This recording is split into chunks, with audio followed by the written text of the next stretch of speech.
One day in a small town, a local philosophy professor, known for his unique teaching methods, made a special visit to a primary school. On the day of his visit, he arrived in a classroom with an intriguing glint in his eyes and a large empty glass jar tucked under his arm. This caught the kids' attention instantly. With an air of playful mystery, it was clear this wasn't going to be a usual school day. The professor placed the jar on the table in front of everyone. Then from under the table, he brought out a pile of large stones, each about the size of a fist. Carefully, he began placing the stones into the jar one by one until he could fit no more. He turned to the class and asked, "Is this jar full?" Seeing that no more stones could fit, the students nodded and replied, "Yes." To their surprise, the professor then pulled out a bag of pebbles. He started pouring them into the jar, shaking it slightly. The pebbles, much smaller than the stones, rolled into the open spaces between them. Again, he asked the class, "Is this jar full now?" Some of the students began to understand his point and hesitated, but many agreed again. "Yes, now it's full." The professor then produced a bag of sand and started pouring it into the jar. The tiny grains filled all the remaining spaces between the stones and pebbles. For the third time he asked, "Is the jar full now?" The students, catching on, responded, "Probably not." Lastly, the professor pulled out a jug of water and poured it into the jar, saturating the sand. Only then did he agree that the jar was indeed full. He looked at his students and explained, "I want you to realize that this jar signifies your life. The stones are the important things. Your family, your health, and your friends. These are the things that, if everything else were lost and only they remained, your life would still be full. The pebbles are the other things that matter, like your job, your house, and your car. The sand represents the small stuff, the trivial things." He continued, "If you put the sand or the pebbles into the jar first, there's no room for the stones. The same goes for life. If you spend all your time and energy on the small stuff, the daily to-dos and mundane tasks, you'll never have room for the things that truly matter. The stones are those things critical to your essence and happiness. They represent spending quality time with loved ones, caring for your health, and pursuing your dreams and passions. If you don't prioritize these, you may find in the end that you've left out the most important parts of your life." He then concluded powerfully, "Make sure you put the stones in first.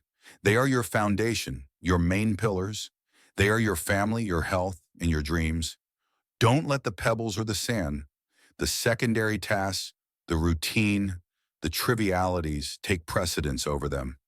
At the end of your journey, it is the stones that will weigh the most in your jar of life, defining its value and meaning. Let your life be driven by the things that enrich your spirit, fulfill your soul, and truly matter. The rest is just pebbles and sand." As the professor concluded his speech, a thoughtful student raised her hand and asked, "But professor, what about the water? Where does that fit into our lives?" The professor smiled at her insightful question and responded, "Ah, the water. The water signifies that no matter how full your life may seem, there's always room for a cup of coffee or tea with a friend. No matter how busy you are, there's always space for small moments of joy, relaxation, and connection with others. In our lives, we often find ourselves juggling priorities, trying to fit everything into the limited hours of the day. We get so caught up in the hustle and bustle, the small tasks, that we sometimes forget what truly matters. This jar, our life, is not infinite. It has only so much space. If we choose to fill it first with sand and pebbles, the mundane and the peripheral, we leave no room for the stones, the things of real value and meaning. So I urge you, focus on your stones first, your family, your health, your passions, and your dreams. These are the aspects of your life that, when everything else is stripped away, will still leave you fulfilled and content. Take care of these precious stones first. Make time for those you love and care for.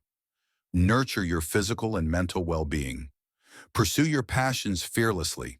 And while you do that, never forget to make room for learning, growth, and kindness.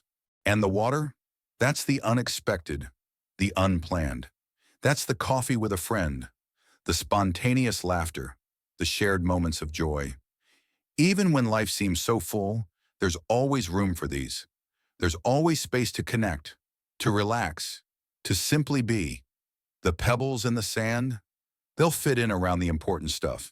They're the tasks and responsibilities that are necessary, but shouldn't consume all your time or energy. They shouldn't crowd out the space meant for your stones.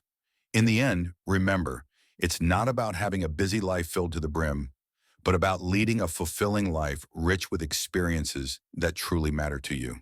It's about not just counting the days, but making the days count. Balance the stones, the pebbles, the sand, and the water in a way that enriches your life and brings you true joy. Thank you for your watching.